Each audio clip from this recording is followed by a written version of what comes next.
Have you ever thought about importing products from China, but you feel scared of scams, bad quality, or losing your money? You're not alone. In this video, I'm going to walk you through the basics of importing from China 101. The key things every beginner should understand before sending money to any supplier. We'll talk about how to find and filter factories, how to discuss price and quality the right way, why samples and inspections are so important, and what you should know about shipping terms. Let's start with the most important idea. Importing from China is not a shortcut, it's a system. A lot of beginners think importing is simple. You find a cheap supplier online, you send money, a container appears, and you make a big profit. In reality, safe importing is a step-by-step process. You go through research, verification, sampling, production, quality control, and finally shipping. If you see it as a system, you reduce your risk and you avoid many of the big problems people complain about. Your real goal is not the cheapest price. Your real goal is safe and repeatable business, reduced risk, consistent quality, and protection of your cash flow. So, how do you actually start? Most people begin by looking for suppliers on B2B platforms, at trade fairs, or through introductions. But here is a big secret. Finding suppliers is easy. The difficult and important part is filtering them. When you first talk to a supplier, pay close attention to their communication. Do they answer your questions clearly, or do they copy and paste generic replies? Do they try to understand your product and your market, or do they just push you to place an order quickly? Messy or slow communication now will usually become bigger trouble later. Next, look at their product focus.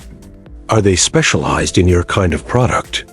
Or do they sell everything from toys to engines to clothing?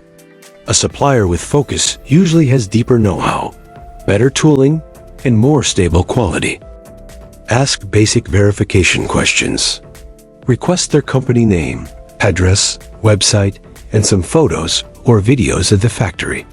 Check if the details are consistent. If something looks suspicious, don't ignore it. Also ask about export experience. Have they shipped to your country or similar markets before? Do they understand the standards, documentation, and packing that your market expects? At this stage, you are not trying to find the perfect supplier. You are simply trying to remove the obviously risky ones. Now let's talk about one of the biggest beginner mistakes. Only talking about price without talking about quality. Many beginners send one message: how much? If the price feels high, they answer, too expensive, I want cheaper. The problem is that price means nothing if you haven't defined a quality level. Instead, start by describing your product clearly. Send reference photos or links. Explain the material, the size, the color, the packaging style. Mention your target market. Are you selling to Europe, the US, Africa, the Middle East?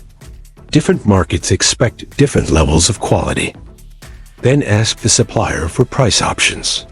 For example, you can say, please quote me for your standard quality and also for a higher quality option. This shows that you understand that different prices match different quality levels. Always confirm what is included in the price. Is packaging included? Is your logo or label included? What is the minimum order quantity? Good importers don't just chase the lowest number. They look for the best balance between price, quality, and reliability. Once you have a potential supplier and a price level that makes sense, never skip the next step: samples. Before you place a big order, you should always see and feel the product in real life. Ask for samples and check them carefully. Look at the material, the color, the weight, the stitching or finishing, whatever is important for your product. Compare it with what your customers expect in your country. If something is wrong or could be improved, give direct feedback. If the changes are big, ask for a new sample. When you are finally happy, you should treat that sample as your golden sample. This is your reference. Production should match this sample as closely as possible. If you skip the sample stage, you are basically saying to the supplier, produce however you think is best. And that is not a good strategy. Now let's say you approve the sample and decide to place an order. At this point, you need two things: clear documents and a quality plan. First, make sure the main details are confirmed in writing.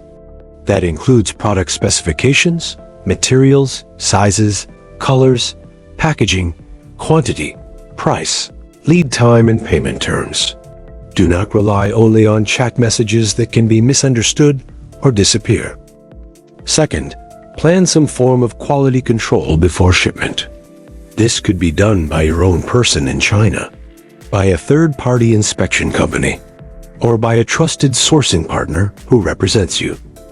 During a pre-shipment inspection, the inspector will usually check the quantity, the appearance, the basic functions, important dimensions, and the packaging and labeling. They will also look for visible defects or problems that might cause returns and complaints. It is always cheaper and easier to find problems inside the factory than after the products arrive in your warehouse. Finally, you need to move the goods from China to your country. You don't need to become a logistics expert, but you should understand a few basic shipping terms. You will often see terms like EXW, FOB, CFR, or CIF. XWOR, X-Works, means you pick up the goods. You or your agent handle almost everything: inland transport, export, sea freight, and import. FOB, or free on board, means the supplier delivers the goods to the port in China and loads them onto the ship. From that point, cost and risk transfer to you. Many beginners and even experienced importers like FOB, because the factory handles local transport to the port, and you control the main freight with your own forwarder. CFR or CIF mean the supplier pays for the main sea freight to your destination port. The risk still transfers once the goods are loaded onto the ship, but you have fewer separate parties to deal with. The most important thing is to work with a reliable freight forwarder or logistics partner. They can help you calculate the total landed cost, explain local charges and taxes, and prevent delays caused by missing or incorrect documents. So, to sum it up, importing from China safely is about following a simple system. You find and filter suppliers instead of trusting the first cheap offer. You talk clearly about quality, not just price. You use samples to lock what you actually expect. You put the key details in writing when you place the order. You plan at least one inspection before shipment. And you understand the basics of how your goods will move from the factory to your country. You don't have to know everything on day one. But if you avoid the biggest mistakes and follow a clear process, you can build an importing business that is much safer and easier to grow. If you want more content on how to choose suppliers, how quality control works in China, and how to avoid common importing mistakes, make sure to subscribe, like this video, and tell me in the comments what product you're thinking about importing.